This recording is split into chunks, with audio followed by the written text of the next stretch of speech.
issue, but I'm like, oh, I just got disorientated, you know. You just walked into, like when you walk into a pole or something. I'm like, get on with it, George. So yeah, tough love. Too often. Tough love. So school. Were you the brightest button on the blazer? You know, you've got a twin brother who's a little bit older than you. Who's got the brains out of the two of you? And the looks? The looks. Ben got more girls when he was in school. He's a bit more of a player than I was, Ben. Fair enough. But he's a physiotherapist at the Blues now, which is nice. So we couldn't play together, but he's still in the training rooms with me, and I'm in the physio room a lot, and we work with each other. So that's great. But he takes the academic side of things. We got exactly the same grades in A level, and in 2 papers we got exactly the same marks. So quite spooky in that sense. Which wasn't because you were cheating. No.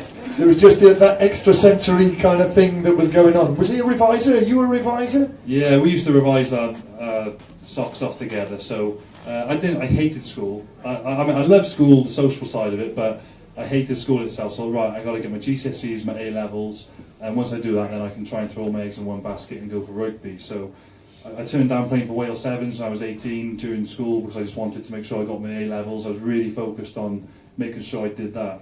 And then after that I signed for the Blues then, because I knew if it didn't work out I could always go back to university as a 19, 20-year-old kid and still have plenty of time on my side. So that was my sort of plan from leaving school.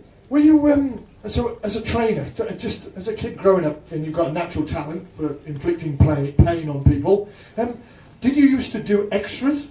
So do you do... Yeah, I always, so when I was 15, me and my twin brother for our birthday asked for a multi-gym in the garage. So my dad had put up this big multi-gym, he had all the weights and stuff, and it was when I got to 15 I remember thinking, right, I want to play for the Lions here. And my dad gave me a piece of paper actually, which, like his mate, he was a fireman, so he's a guy who worked within the fire, so he said, my school's doing a project and he wants to find out about what other people are doing, what they aspire to be. It was a nothing project, homework bit.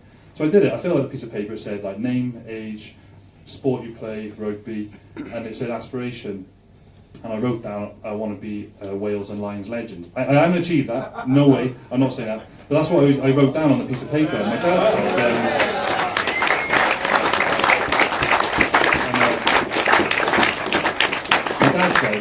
well, that looks a little bit big-headed, Sam. I said, well, no, but that's what I want to be, Dad. I'm like, 1,000 people have played for Wales, 800 odd have played for the Lions. I don't want to be one of 1,000. I want to be that top group of guy, And I remember I got a shirt for my, I must have been 15 or 16, the last New Zealand tour for the Lions, and it was the official Lions shirt with the number 7 on the back with a little emblem on the bottom of the number 7. It was a full-on Lions 7 jersey replica, and I wore it everywhere. And then about a year later, my dad was like, "Where's that jersey gone that I bought you and spent so much money on for Christmas?" I said, "I'm fed up of wearing it. The next time I've got to have one, it's got to be a real one."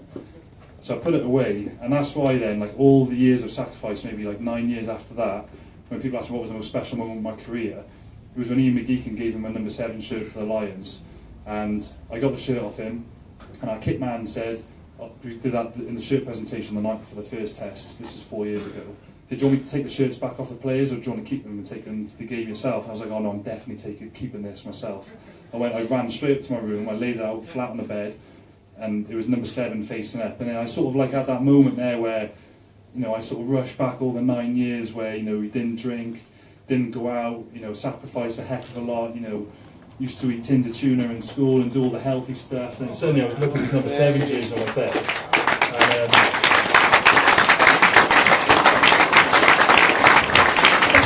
that's a hell of a thing,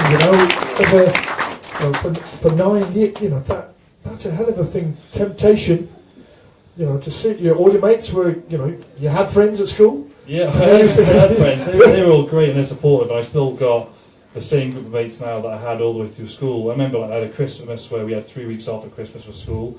I remember training 20 days out of 21. The only day I didn't train was Christmas Day because the gym was shut, which I thought was a joke, But yeah, my mates were always super supportive of me. But when I got that jersey, I remember walking out the hotel room and I had to go back and have another look at it because I couldn't believe it was there. I went to walk out and I had another little look back at it. And that was just that moment where I thought, that was all those years paid off. But I think you get that legendary status when you have players like Paul O'Connell, Brian O'Driscoll, who've played at that level for 10, 12 years their whole career, and they're the people who earn that real legendary status, I think. So to be able to have that longevity in the game, I think that's what earns you that sort of legendary status. So you've got to take your hat off to those players. That first time you played for Wales at age grade, you played at 16? Yeah. So 16. 16. Do you remember that? Were you nervous before that first game? Well, I guess it goes back to under 11s. They had East and West Wales back then. So I remember playing for East Wales then against West Wales. So it was kind of like left and right divide, you know. And then I played for Cardiff Schools through that.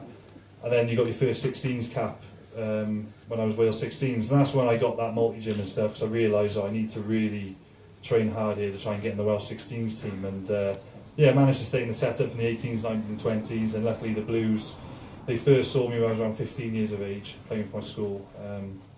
And they contracted me from that point then. So I've been with the Blues for 14 years now, which is incredible, considering I'm only 28. But I want to be a one-club guy, you know. I've always thought, I got heroes of mine, like Ledley King, who my dog's named after. The dog's named after Ledley King? Yeah, I feel bad, because being Welsh, I walk the dog, and I'm like, oh, what's his name? Then he's cute. I'm like, he's Ledley. And they go, oh, Joe Ledley. I'm like, no, definitely not Joe Ledley King from Tottenham Hotspur. But he's there at Tottenham his whole career. And there's other players, Martin Williams. I know when the Blues became professional, he was at the Blues for a long time. You know, he didn't go for the big money elsewhere. And I quite like that idea of, there's not much loyalty in professional sport when it comes from a sort of hierarchy perspective, you know, behind the scenes. But as a player's point of view, I really like the idea of being quite loyal to Cardiff and being a one-club guy. So that's why I've done that.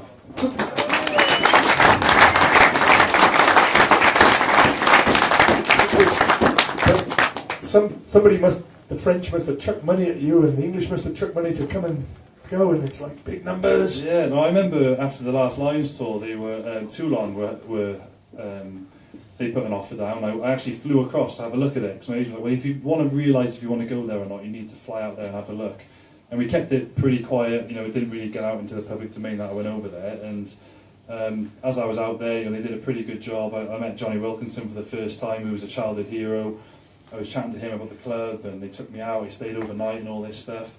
But it was at that point I realised I love home. I got 20 family members who all live within my village. I got my local curry house, the golf club, my dog walks, my family on tap, and I was like, that's where I'm going to be happy, you know. So that's why I stayed at the Blues. So what does Sam do when he's not training or playing?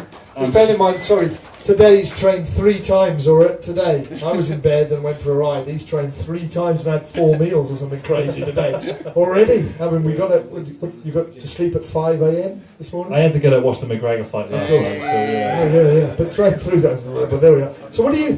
So you mentioned your dog. So what does Sam do when he's not training? It's a really boring answer, because I've got a really boring, simple life outside of rugby, you know. People like you'll follow Jamie Roberts, for example, and he's going off to Monaco, watching with Red Bull, watching the F1, and then he's, you know, gallivanting around Europe and having pictures with Will Smith and all these things. And I'm just like, you know, let's just go down the park with the little one, throw the ball for the dog, you know, go back home. I just like the simple life, you know. I'm so boring. I'm going to keep digging. They're falling for it again. I know. You think we're joking anyway? Come on. Okay, we can keep this up for a while. But genuinely though, your preparation, you're talking about you're in pain. So, from a professional, has it got tougher as the years have gone on, as the game changed? Is it more collision from when you first started? Is it like an 18-year-old, 19-year-old? Yeah, when I compare it to 2009, which was my first cap for Wales, 2008-2009 was my first season, and when I look back to then, crikey, has changed. You know, I remember when I came through the academy, I was quite a good athlete at the time, and now the kids coming through the academies are so much more physically advanced than I ever was, and I'm thinking, flipping heck, they're just getting bigger and bigger and more physical, and the standard of rugby is definitely going up. And we wear, you might notice when we play test matches, we have the little bulge in the back of our shirts, and that's GPS, so it follows how far we run. There's little ball bearings in there which measure contacts. So obviously when you hit a collision, that ball bearing will move and it can measure the impact and the force. It's crazy all the sports science that goes into it, but they showed us statistics from when we played New Zealand in this test series compared to, say, 8 years ago, and the change is massive. So it does make you realise, because every year you do pre-season and you claim you're getting fitter and fitter, you think you are, but everybody else is, and the game is getting tougher all at the same rate. You know, you feel the same, but the game has developed quite a lot over 10 years. I'm interested statistically then. Just give us some statistics about in a game. And so how far are you running? So like one sort of parameter we have is high speed running. So per minute, they'll have meters per minute. So for example, a really tough game would be up to 90 meters per minute, which sounds easy. If you're up on the rugby pitch out there, and you could run 90 meters in 1 minute easily, but then when you add in scrums, line-outs, driving mauls, contacts, getting up and off the floor, suddenly 90 metres becomes very difficult now. Over 80 minutes as well. So, but that used to be perhaps, say, 55, 60, 10 years ago, and now that's 80, so it just shows how much quicker the game's getting. Well, what about bench press? Are you a bench presser with all these dodgy shoulders? That's the one the kids always ask me. I was probably mechanically stronger when I was 20, 21 than I am now, because I've had so many injuries, so... Yeah, I do bench press now, but it's not great. Is it more specific then to game specific rather than the old days of bench press then? Are you doing there's still space for that, you know, there's still the old school stuff, but yeah, there's a lot of modern, advanced sort of stuff which are going on. I'd love people to see what a day is like really with the Welsh team, because you sort of turn up and you have to stand on these electric scales which do your obviously just your normal body weight, and there's an iPad in front of you with a touch screen. And you have to sort of write down what your body weight is, and it rates from 1 to 5, your sleep, your mood, your energy, and you have to jot down on this computer where your soreness, rate it from 1 to 10, your illnesses, you know, any medication, and that's every morning you've got to do that. And then you go and see the physios, they check in. I think the food bill to feed the Welsh team per day is £5,000, because they also got to feed that. You have 5 meals a day, includes supplements and all that. And then you have the cryotherapy chamber, which is the minus 140 degree chamber. We go in twice a day. Minus 140? So that's what I mean. I'm thinking, where are the days we just turned up to a rugby pitch and just threw a ball around for an hour and a half and you went home? It's all gone, you know. It's very sort of scientific now. And there's an altitude chamber where we can do bike and fitness sessions to altitude and heat. So it's just, you know, the money that goes into the preparation for the first team is incredible. Are you the preparation the night before a game? Can you hear me in the back? Can you hear me? Bottom, top left-hand corner. Them over there. The ones that are over there. Can you hear me there? Just checking. Sorry, I just thought you were having a conversation there with somebody else. Come here, Tim. Slap him on the head. Slap him on the head. That preparation on a Friday, you know, the emotion. You've done 70 plus caps. Do you still have that feeling of excitement? I'm a lot more relaxed now. I remember Jamie Roberts said to me, so I think the moment you become a better player is when you become more relaxed in what you do, and there's some guys out there who are so intense, and I think rugby is all they have, so you know, they go home, they might live with their parents if they're younger guys, don't have a girlfriend or anything. It sounds stupid, like don't have a dog, you know, not like no responsibilities. They go home and they just stew on rugby all day, and it's too much. You need to be able to go home and switch off from rugby. And when I was younger, I was a little bit like that. And I remember it was 2 days for a test match, and I was rooming with Dan Lydia, and Luke Charters came in. And in the hotels, you have your little tea station where there's the cookies and stuff, and little biscuits. You know, you get your little free gingerbread biscuits or shortbreads, whatever you fancy. And Luke Charters was like, "Oh, do you want a biscuit, Warbs?" And I was like 21 at the time. I was like, "What do you mean? Do you fancy a biscuit? You're going to eat that 2 days for a test match?" And he was like, "Well, yeah." And I was thinking, "You are nuts. Like, I would never eat a biscuit 2 days for a test match." Because I was like, "You've got to make sure you've got the perfect food in your body." And now I realise I was being completely insane and anal. That's not the right thing to do. So I've relaxed a little bit now. So I'll have a biscuit 2 days for a game now. But not the day before the game. And not the day before. I used to be the boys, the Welsh lads. They have chocolate brownie night for every game. It's like a tradition. So when Ryan Jones was captain, down the Gower, where he's from, there's this place which they claim they do the best brownies in Wales. Brownies, they do. Gower brownies. They are incredible. So he used to bring them in on a Friday night, and all the boys would smash in the brownies out for the game. So then I was named captain, and the first game there was no brownies. And they're like, "Where's our brownies, Sam?" I'm like, "You're professional athletes, you're not having brownies." I've given in now, and the boys have brownies, so they have to. That's the only one time I'll let slip, and they can have some brownies. So in your diet, so just give us an example. I mean, everything's measured, everything's precise. Breakfast, lunch, dinner. There is nothing evil, naughty. You got to, I'm a sucker for chocolate. I had 4 weeks off just now, And it's nice for 4 weeks. All right, I'm not going to give a damn about what I eat. So I literally just ate Cocoa Pops for lunch and breakfast, whatever takeaway I wanted in the evening, and it was awesome. I loved it. But like, now I'm back on the horse and I'm eating healthy again. And because I've been eating well, I've been advised from, I remember seeing a nutritionist when I was 15, so I've had advice on what to eat for the last 14 years. So now I don't measure out any stuff, I just know what's good and what's not. But so we're in game mode, international mode, November time, Six Nations time. There is nothing bad. There's no packet of crisps. I'll have a rhubarb and custards in the side drawer. I'll have a bar of fruit and nut ready for after a game. That's my little vice, you know. So after a hard fought game, remember we were in the it was the quarter final of the World Cup in 2011, and I got back to the hotel, and we got through to play France obviously the next week.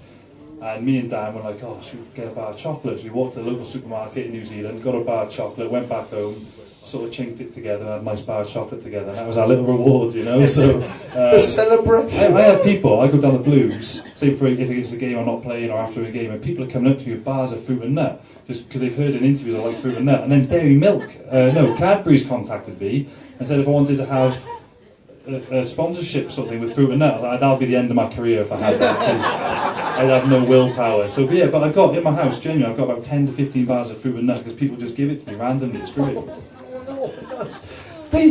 Can you give us a sense of what that dressing room environment is? You know, when you're in the Vale, so that just the process of match day, you're early on in your career. What is that? You wake up. Are you a big breakfast person? Are you a don't touch anything, feel sick? You want to go to the toilet? What sort of guy are you on match day? I find it really hard to eat on match days. It's the sort of thing a lot of retired players say, and you'll probably say the same when you played for Wales. Like when you're in that moment, you think like, oh, I can't handle it. It's too much pressure, and you want to get taken out of it. But when you get taken out of it, you'll do anything to get thrown back in. And you know the nerves of match days, like you know, I guess the rush of endorphins you get from that is incredible. And you know, you're on the bus in, and we have a meeting 2 hours before kick-off. So we'll have a meeting, and Warren will speak, and he always speaks really well, and you're pretty motivated after he's spoken. You get on the bus, and then there's a bus ride in with a police escort from the Vale Hotel into Cardiff, which is about a quarter of an hour, and it's just deathly silent because everyone's listening to music and they're all ready to go. So you get into the changing room, and we don't have music in our changing room. It's sort of a thing we have. So if boys want music, they just put earphones in. So it's deathly silent in our changing room. It's quite unusual. Guys got headphones on, so they all do their individual prep, and you go out to do the warm up. And that's one of my favourite parts of playing for Wales is the warm up. You go out for the warm up, and they got the big choir in the middle, the brass band, and they're playing Calon Lan, Delilah, and all those famous Welsh songs, and you just feel so proud to be Welsh, and the crowd are cheering. You go back into the changing room then, and it's back to that sort of deathly silence, you know. And it's quite strange then, because you're getting ready, and our fitness coach will be like, right, 3 minutes till we're going out, and I always get the boys in on about 1 minute. They were like, 2 minutes till we go out, 1 minute till we go out, I'll call the lads in, I'll say a few words. And at that point, it's like so quiet, and then all you can hear is the sort, because they're obviously announcing outside, they've got all the fireworks and the flames going on. And obviously announcing that Wales are on their way out. So you sort of just hear this rumbling of noise above you. You sort of feel like you're in this sort of chamber, you know. That's obviously the crowd ready to come out and they're standing up. But as players just not aware of this. And then you go down the tunnel, and then, you know, it's really quiet again in the tunnel, and everyone's ready to go, apart from George North, who has this like weird swearing Tourette's in the tunnel. I'm at the front, and I just come out, and I've just been shouting at the boys, and I come out, and there's like a little terrified 9-year-old girl in front of me, so I've got to go back into like nice mode, just to sort of ask her the same questions I ask every kid, to lead her out. And then we're all quiet, and then George will just like F and blind randomly, really quickly, and now we just know it's just George just going nuts at the back of the line. So you just sort of under there, and everyone's really nervous, it's deathly silent, it's like a guy from BBC or whoever, whichever network we're on, and he'd be like, Wales out in 30 seconds, and then you can sort of hear the sort of the flames and the music getting louder and louder and louder. You're like, Wales out in 10 seconds, and at this point everyone's getting quite twitchy. And they count you down 3, 2, 1, they open the double doors, and you can't see a thing because they got all this sort of smoke there, which is covered in red lights. So you've got this red smoke, you can't see further than a foot in front of you. And you walk out, there's a guy with a goat, of course, just in front of you. And you walk out, and all of a sudden, like it's red, red, red, and you can hear all this crazy noise. And suddenly the red just stops, and the sort of 3 tiers open out in front of you. You know, everyone's singing, the flames are going off, the noise is incredible. And it's at that point you just think, oh my God, like, what you're doing is you're so lucky to be doing that. And I remember watching a game with my brother, was about 12 and we watched Wales run out once. I remember thinking, oh, what lucky bugger manages to do this, that'd be amazing. And I always think back to that because it feels like the click of a fingers where you were playing on your parks pitch or your school and suddenly you're there doing that, and that's why I think that's the best part, of playing rugby is to get experiences like that, really. Well, players are standing up on the back of the head there. Always there, always in the place. Always there, always there. Can you, other parts of the game then, so, 70 plus times and plenty of times with the Lions too, are there aspects of the game that are fresh in your mind going back to the start of your career, during your career? Or is it just, you're lifting the trophy, or is there other aspects? Yeah, there's like a highlight on, there's highlights on TV from a game from years ago, and I'll watch it and I don't recognise what I'm doing, because you play so many games and you do so many things, I forget what happens. There's obviously certain games which stand out and you can remember everything of certain games, that's only a handful. But yeah, in general, you look back and it's just a massive blur, it's hard to remember individual moments really. Are the sweet jackals? Can you recount a sweet you've got I do as know, a jackler? So you must. That's like that's my tries, getting a jackal, So like one of my best ones I thought was the tip tackle in the semi-final. I remember hitting him and I went for a jackal. I remember thinking that was a brilliant jackal, but turned out it was probably my worst one. But yeah, jackals, I remember all of those. I remember one time I asked a video analyst, like, can you put together every jackal I've had for the last 3-4 years for Wales and put it together in a video.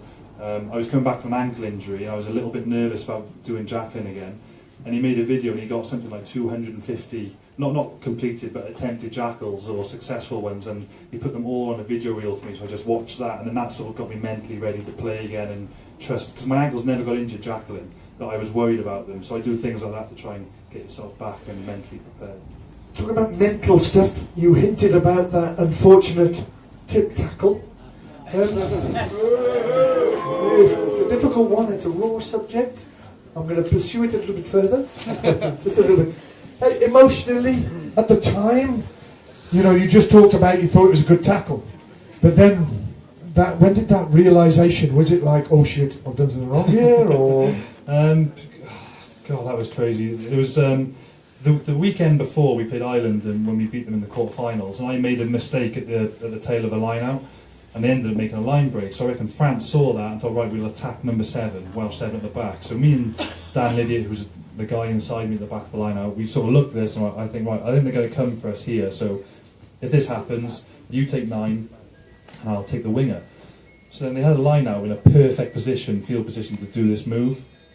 So they did the move, and I could see Vincent Clerc, who was twitching in the back. I thought, like, they're definitely coming, so I was like sort of saying to Dan, I always say, like, Dan, take 9, take 9, take 9, so I knew I could just fully commit on the winger. So 9 ran, he gave it to him way too early, there was a poorly timed move from them, and I remember I just emptied it on him, I just flew into him and hit him as hard as I could. And at the time, I went back in for the ball, went in for a jackal. I remember thinking that was like textbook jackal stuff, and I was so happy, and then suddenly all these French second rows were running into me, throwing uppercuts, people pulling me back. And before I know it, I was just shown a red card. That's just how quick it happened. And I go back to a game where I was playing the under-20s for Wales, and I got sinned in by accident for one foul play. But I walked off, and it was on like S4C or something, and it was during the Junior World Cup, and I was swearing, effing, saying, SHIT and all that. And I normally say these words, but I'm not sure what sort of audience we've got. Dodgy! So, and my mum... If you said cachi, we get more of a response here. So I was walking off the pitch and I was swearing, the camera was deadpan on my face, so when I got home my mum clipped me on the back of the head, and everyone, all the family and friends have seen me swearing on national telly and all this. So when I got red carded, I remember thinking, right, this is on whatever channel it was, Sky, ITV, there's going to be millions of people watching. Whatever you do, walk off, button it, and don't say anything, because if I swear, Mum will go absolutely mad. And the worst thing with that was, like, I had to sit down on the bench then, and there was a guy like 2 meters away with a camera, and he just sat there on his knee for the next 22 minutes. I was on the bench until half time, waiting for me to moan or do something. So I just sit there in silence for that long, and he was just there, and he just wanted to do everything just to kick that camera in his face. But I had to try and keep composed. So after the game, did you shed a tear? What was the emotion in the dressing room after that? I remember before the game, in those sort of games, none of us had experienced a semi-final before. And I remember just saying, the one thing you got to do when you're in that situation is you just got to be brave, and you can't go into your shell. It's really a once-in-a-lifetime opportunity what we had, and that's all I wanted the boys to do, was just to be brave, be bold, and just express themselves to the maximum. I did that a little bit too much, which is why I got red carded. But so after we got to the game, the coaches they try and speak. Neil Jenkins tried to speak, was way too emotional to speak. Warren said a couple of words, and we normally go to the captain. So I remember just thanking them for their efforts, really, because it was the end of our journey at that point, and I managed to hold it together. And I just walked into the cubicle in our sort of changing area, and I just sat in there for 20 minutes, and I was devastated, because you're thinking about all the things which are going on back home. And I remember when Beckham got, even though it was a much more high-profile event, when he got red card in the World Cup, and he was this massive villain for ages. So I was worrying about all those things and people you might have let down at home. But the reception I got afterwards, we had to have a hearing 2 days later in New Zealand, and it was only down the road from where we were staying. We were in the centre of Auckland, so I walked down. This was the day after, actually, because we were up all night. I'll tell you what happened, actually. So I went back to the hotel after the game. I can't believe I forgot this story. I went back to the hotel after the game, and I had to sit down with the lawyer from the WRU, the head coaches, and we had this hearing the next day, and we had to make our story of what happened and blah, blah, blah. So I finally had a chance to sit with my dad after about an hour of this planning, and it must have been about 11 o'clock at night, and we were in the bar in the hotel, and I was like, we'll go and get a drink. So we went to the bar, and I ordered whatever I ordered, and this guy was like, where are you from? Your accent. He said, we're from Wales. He went, did you see the game earlier? He said, the captain, you think you know better, wouldn't you? Me and my dad were just like, what? And I know, what a tool, what has he done? He's lost the game for Wales, we were laughing. But yeah, we had our drink, we sat back down. My dad looked over my shoulder, he went, look. And this guy, obviously, somebody spoke to him, he sort of looked at our table and just took a beeline to the back and didn't see him for the rest of the night. And obviously told him that's the captain, but that genuinely happened. But yeah, we went to this hearing the day after, and I was a little bit worried about what the reception would be like in the public. And at that point in time, there was loads of fans still boozing all through the day. So we walked towards wherever we went, this hearing. And I walked up this one alley, and it was all these sort of like outdoor, because it was nice weather over there. There was all these like outdoor bars where everyone was sitting outside from both sides. We walked up, and we were all in suits and stuff, ready for this official hearing. And suddenly, and there must have been like, must have been at least 300 people at least there, and they all just stood up and started clapping and cheering. And it was at that point I got really emotional, just like overwhelmed with everybody's support, and everybody. Well, most people disagreed with the decision, but it was quite nice then. The amount of nice messages I got coming through were incredible. I get home, I was in Sainsbury's, I had middle-aged women running up to me, hugging me, that I'd never met before. But yeah, it was really nice. Was that journey tough, coming home? Because did you have to stay after? It was a nightmare journey home for me. So we obviously got knocked out. We played the third place playoff on the Friday, so the boys flew home on Saturday evening after they managed to watch the final. But I had to stay out at this IRB dinner on Tuesday, so I was on my own. I couldn't believe I had to stay out there. Luckily my parents' flight wasn't home until the Monday, so I could spend a couple of days with my parents. So I was getting the flight home, and bearing in mind, on Tuesday, there must have been, it was flights to London and Dubai all day. There was tens and tens of planes leaving Auckland that day. So I was in the lounge, and I noticed it turned up, and all the French were in there. I was like, oh God, I'm on the same bus plane home with the French boys. So I stayed in the corner, just like really unsocial, didn't want to go anywhere near them obviously. And they called us onto the plane. I waited for the very last call to get on the plane. So I was like, right, here we go. I went on the plane, and I was walking through all the part where the French boys were. So I was walking through, and then the French boys all started giggling, and I didn't know what they were giggling about. And I remember thinking, I thought they were laughing at me for getting sent off. I thought it was pretty rude. So I got to my seat, and I looked to my left, and the seat I was sat next to, and there's hundreds of people leaving Auckland this day. They sat me right next to Van Son Clerk, which is I swear to God. And I couldn't believe it. I thought there's either a massive rugby fan who worked for Emirates who was having the biggest laugh ever.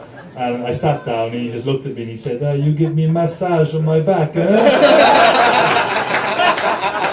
That's a genuine true story. Right, let's have a look at some of these questions that I may be able to ask. some of you, fair play to you. New laws, are they going to affect you personally?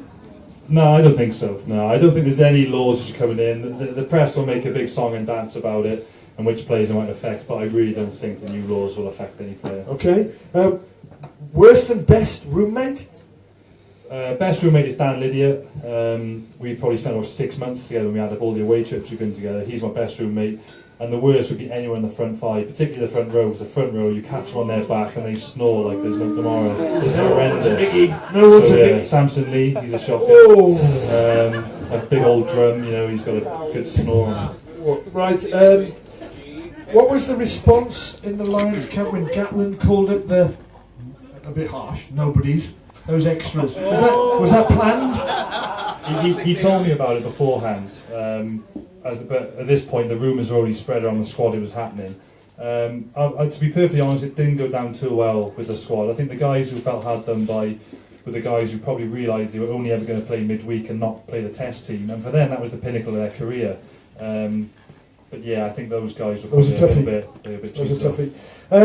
When Gats finishes, would you choose Dai Young as the follow-up to Gats, maybe? I think Dai Young would be... you got Rob Howley, who's obviously got the experience, but I think it's going to be probably between Rob Howley and Dai Young. What Dai's done at Wasps, he's done a fantastic job. Okay, good one.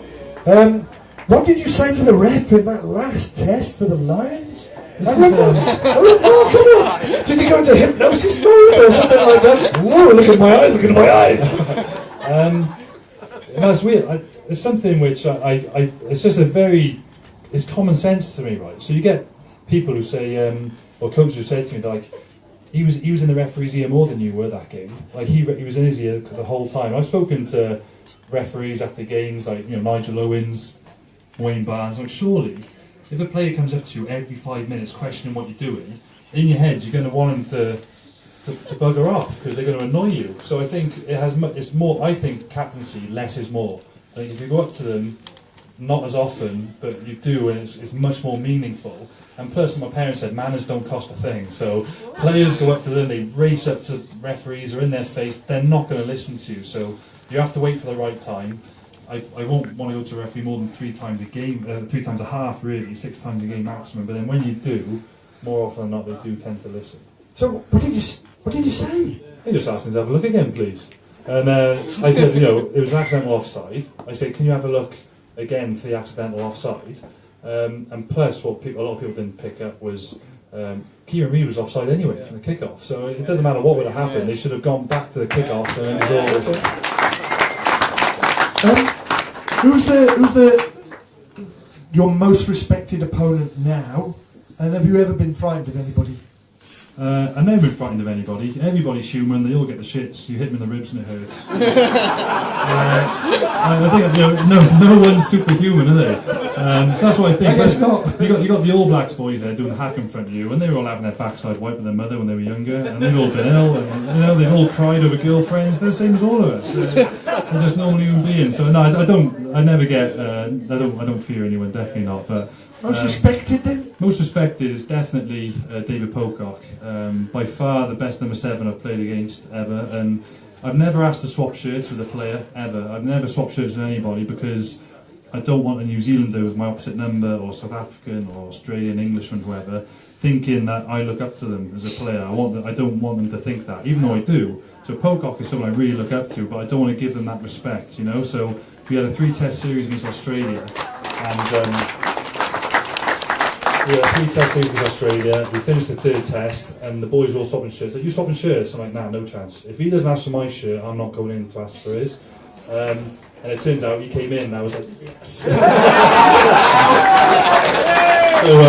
I got the Pocock shirt when I retire. I got no memorabilia up in the house, but I will put that up in the house. Okay, fair enough. Quick one: Sean Edwards or Andy Farrell? Ooh, there's a call. Honestly, right? It's a good question. Oh, Andy, both of them.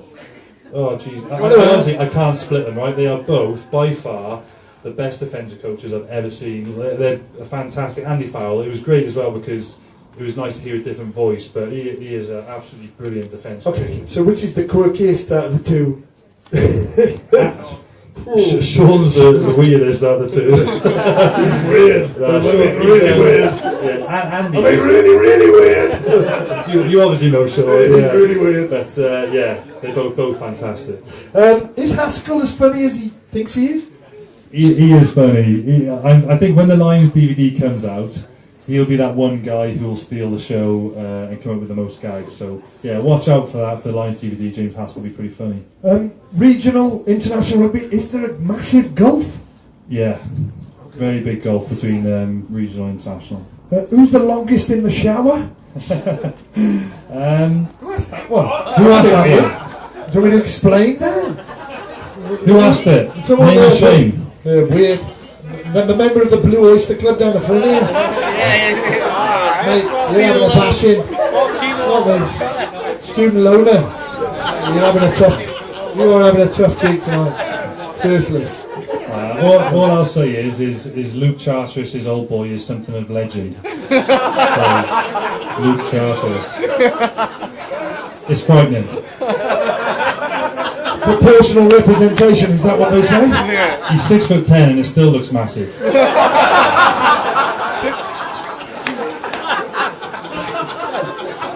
Sorry to lower the tone. Close your eyes and think about that one then. When you're eating your Edwards of Conway sausage.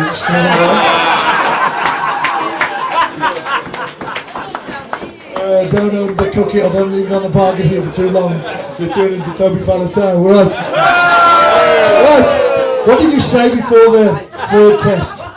Oh, jeez. That last test, do you know what, I just can't get my head around the importance of that game, that moment. Do you write a script? Do you know what? I honestly now, I can't remember. I can't. Like, I'd be really interested when the DVD comes out. The video guys, they come up to me at the start of tour. There's two guys who do the DVD, and they say, "Is there anything you don't want us to film?" And I say, I literally have no bother what you want to film, because I'm so, when you're at that moment in time, you're so focused. The last thing you're worrying about is some couple of video guys. But they're really good. They don't intrude. But I want to watch that DVD back because I can't even remember what I said before the first, the second and third test. So I'm actually looking forward to seeing what. So you're not a scripter? Definitely so you're not a man. I used to be. I used to be, and I realised that was the wrong way to go. Because then when you have a script and you've suddenly got 22 guys in front of you breathing fire, it just goes out the window. So I just speak very much whatever feels right at that moment in time. How honoured are you going to be playing with someone of Pwllheli by the name of Jack Roberts this season? How privileged do you feel? Is it up there with the Lions and the man of Pwllheli comes to the Blues to save you?